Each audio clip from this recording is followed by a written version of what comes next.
Hello मेरे प्यारे प्यारे बच्चों, कैसे हैं आप सब लोग? बढ़िया। चलिए, आज हम जो आपके लिए टॉपिक लेके आए हैं that is diffusion and osmosis.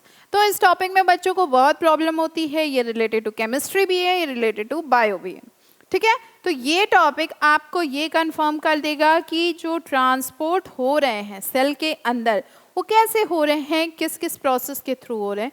और ये जानना बच्चों बहुत इम्पॉर्टेंट है, क्योंकि जो आपने पढ़ा ट्रांसपोर्ट हो रहा है वो कैसे हो रहा है, किस प्रोसेस के थ्रू हो रहा है, ये जानना बहुत ज़रूरी है। तो आपने बहुत जगह नाम सुना होगा डिफ्यूज़न का, ऑस्मोसिस का, है ना। चलिए हम आपको बताते हैं ये होते क्या हैं। तो सबसे पहले अगर हम लोग डिफ्यूज़न की बात करें तो डिफ्यूज़न क्या होता है?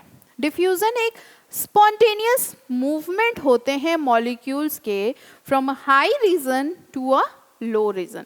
हाई रीजन से लो रीजन की तरफ मॉलिक्यूल्स का मूवमेंट होता है। कैसे होता है? अगर कुछ हाई कंसंट्रेशन में रखा है तो वो लो कंसंट्रेशन की तरफ भागना चाहेगा। कहीं पे अगर कोई हाई प्रेशर अप्लाई किया जा रहा है किसी चीज़ को रख के, तो आप देखेंगे वो बर्स्ट कर जाता है और फिर उड़ जाता है। बलून होता है, बलून में जब आप भरते हो, उसको फुलाते हो, एयर भरते हो, एयर फिल करते हो, तो क्या होता है, अगर उसकी औकात से ज़्यादा होता है एयर उसमें, तो वो बर्स्ट आउट कर जाता है और सारा जो आपने एयर फिल किया होता है वो हवा में चला जाता है।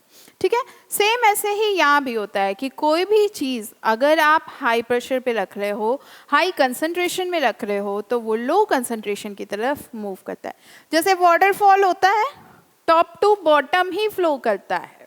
ठीक है, आपने कोई जूस बनाया, सबसे बेसिक एग्जाम्पल अगर दें तो शुगर और वाटर का एक थोड़ा सा जूस बना लीजिए। उसके बाद अगर आप उसमें पानी मिलाएंगे और वाटर ऐड करेंगे तो वो पूरे में मिक्स हो जाएगा, क्योंकि शुगर हाई कंसंट्रेशन से लो कंसंट्रेशन जो नॉर्मल वाटर है उसकी तरफ मूव करके मिक्स हो जाएगा। ठीक है, चलिए, तो यहाँ पे इसको यूनिफॉर्म कंसंट्रेशन बन जाता है। इतना clear? Now diffusion is faster in gases phase than in liquid and solid. Diffusion की बात करें तो ये सबसे ज़्यादा गैसेस फेज में होता है। 3 स्टेट्स होते हैं, सॉलिड, लिक्विड एंड गैस। तो सबसे ज़्यादा ये गैस में होता है। जैसे लोग खुशबू होता है ना, पहचान लेते हैं, कहीं से परफ्यूम की स्मेल आ रही है तो तुरंत स्मेल आ जाती है, या गाना गाते हैं लोग, तुम्हारी खुशबू से पहचान लूँगा, that's because of diffusion process. ठीक है, चलिए आगे देखते हैं। some substance molecules, ions such as carbon dioxide, oxygen, water, etc. can move across the plasma membrane through a process called diffusion. अब हमारे पास सेल है। अब हम लोग अपने टॉपिक पे आ जाते हैं, सेल पे। सेल की बात हम लोग कर रहे थे। तो सेल में कार्बन डाइऑक्साइड, ऑक्सीजन, वाटर, ये सारी चीज़ें क्या हो रही हैं, इनको मूवमेंट करना है, अंदर से बाहर, बाहर से अंदर, इनको मूवमेंट करना है। तो ये कैसे जाएंगे? Through the plasma membrane. Last class में हम लोग पढ़े थे प्लाज्मा मेम्ब्रेन के बारे में। तो हमारे सेल के ये जो प्लाज्मा मेम्ब्रेन होते हैं, इसमें ऑक्सीजन, कार्बन डाइऑक्साइड और वाटर के ट्रांसपोर्ट में ये हेल्प करते हैं। उसी की हेल्प से ये अंदर या बाहर जाते हैं। These substances are of very small size, so they diffuse rapidly through the phospholipid layer of the plasma membrane. अब ये जो substance है, ऑक्सीजन है, कार्बन डाइऑक्साइड है, वाटर है, ये बहुत छोटे होते हैं। तो ये बहुत इजीली जो हमारी प्लाज्मा मेम्ब्रेन की लेयर है, फॉस्फोलिपिड लेयर है, उससे ये इजीली ट्रांसपोर्ट हो जाते हैं, अंदर बाहर करते रहते हैं। ठीक है, चलिए, ये डिफ्यूज़न है आपका। ठीक है, डिफ्यूज़न मोस्टली हम लोगों को गैसेस फेज में देखने को मिलता है। दूसरा एग्जांपल अगर दें आपको, तो किसी भी वाटर में आप कलर ले लीजिए, जो भी आपके घर में कलर अवेलेबल हो। कुछ नहीं है तो किचन में हल्दी होगा, टर्मरिक पाउडर होगा, तो आप वही ले लीजिए। थोड़ा सा लीजिएगा, नहीं तो मम्मी से डांट पड़ जाएगी। तो आप एक ग्लास में लीजिए, पानी लीजिए, थोड़ी सी हल्दी डालिए, वही टर्मरिक पाउडर, थोड़ा सा पानी लीजिएगा। ठीक है, 1 चम्मच पानी और पिंच ऑफ, या थोड़ा सा ज़्यादा ले लीजिएगा, थोड़ी डांट भी खा लीजिएगा, इतना सा हल्दी ले लीजिए और इस पानी में मिला दीजिए। अब मिलाने के बाद क्या होगा, ये आपका कंसनट्रेटेड बन गया। ठीक है, अब इसमें 1 गिलास पानी और मिला दीजिए, 1 गिलास पानी और मिला देंगे तो आप देखेंगे ये जो डार्क येलो कलर था ये लाइट येलो हो जाएगा और मिल जाएगा। तो कंसंट्रेशन हाई से लो हो गया, क्योंकि ये जो हमारे टर्मरिक के पार्टिकल्स थे ये हमारे पानी में, पूरे वाटर में डिसॉल्व हो गए। ठीक है, ऐसे ऐसे ये पूरे वाटर में डिसॉल्व हो जाएगा और इक्विलिब्रियम कंडीशन मेंटेन कर लेगा। ठीक है, आपको कहीं ऐसा नहीं दिखेगा कि यहाँ नीचे वाला वाटर ज़्यादा येलो है और यहाँ पे कम येलो है, ऐसा नहीं दिखेगा, पूरा कंसंट्रेटेड हो जाएगा, पूरा इक्विलिब्रियम में हो जाएगा। ठीक, चलिए नेक्स्ट देखते हैं हम लोग ऑस्मोसिस के बारे में। ऑस्मोसिस क्या होता है?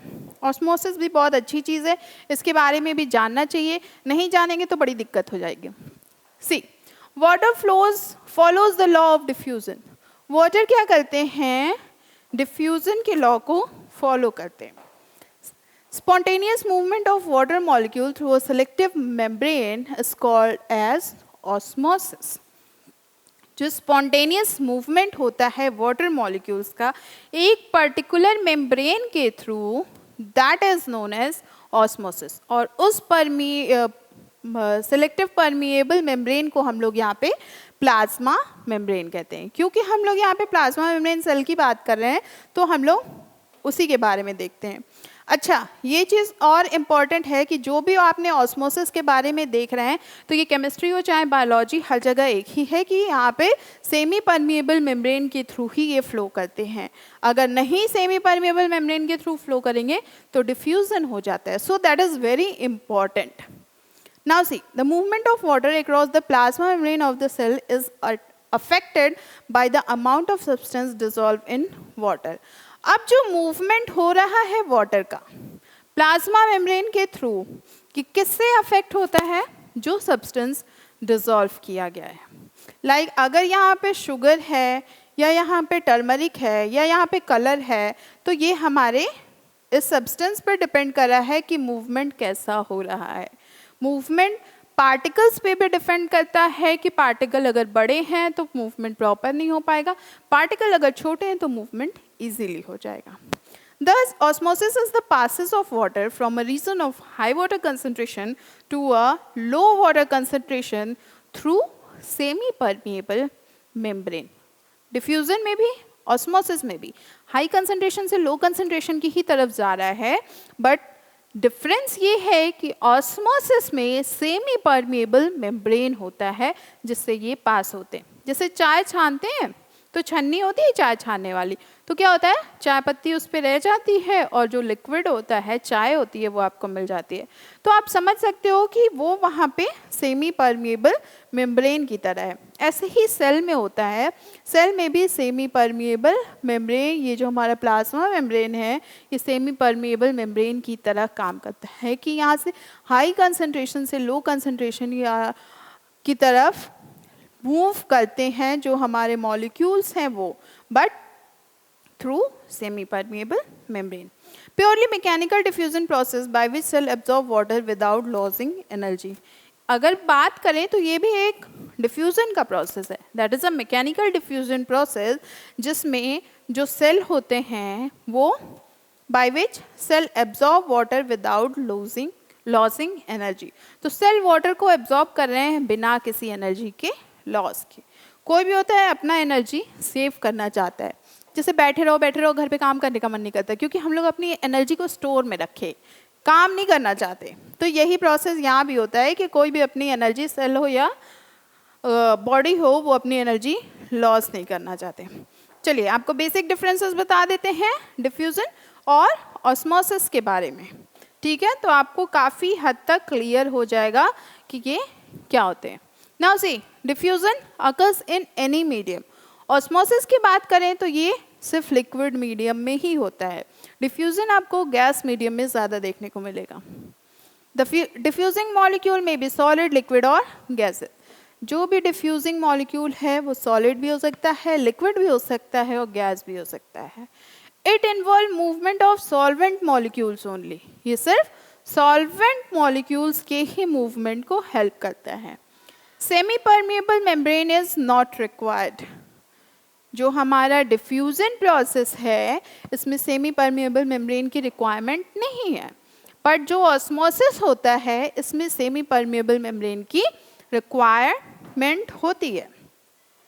It is dependent upon the free energy of the molecule of diffusing substance only. Presence of other substance in the system is of no importance.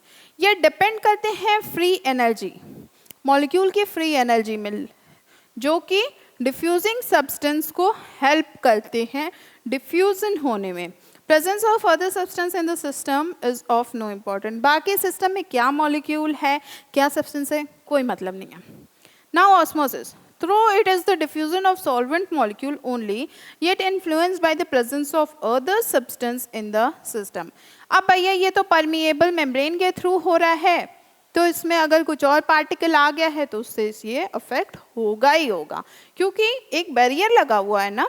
अब बैरियर में अगर कुछ आके यहाँ पे फंस गया है तो यहाँ से जो लिक्विड जा रहा है वो फ्लो नहीं कर पाएगा ना, तो ये प्रोसेस हो जाता है. नाउ सी नेक्स्ट, क्लीन कर दें चला ताकि आपको समझ में आ जाए. An equilibrium is the free energy of diffusion molecule is achieved in the system. जो इक्विलिब्रियम होता है वो ये मेंटेन कर लेते हैं, डिफ्यूजन जो होता है वो मेंटेन कर लेते हैं इक्विलिब्रियम को, मतलब बराबर कर देते हैं. और ऑस्मोसिस जो होता है, see equilibrium in the free energy of solvent molecule is never achieved. इसमें कभी इक्विलिब्रियम नहीं अचीव हो पाता है, क्योंकि यहाँ जो आपकी मेम्ब्रेन है इस पर अगर कुछ पार्टिकल्स चिपक गए हैं तो ये यहाँ से फ्लो नहीं कर पाएगा इस साइड में. ठीक है, दिक्कत होती है ना फ्लो करने में, तो ये प्रॉब्लम हो जाती है यहाँ पे. फाइन, क्लियर है आपको diffusion and osmosis? I hope आपको क्लियर हो गया होगा. बहुत बेसिक समझाने की कोशिश किए हैं. चलिए, अगर आपको फिर भी नहीं समझ में आया, कहीं कोई वर्ड नहीं समझ में आया, तो आप हमसे फिर से पूछ सकते हैं. हम लोग फिर मिलेंगे नेक्स्ट क्लास में. तब तक आप पढ़िए, मज़े करिए. Good bye.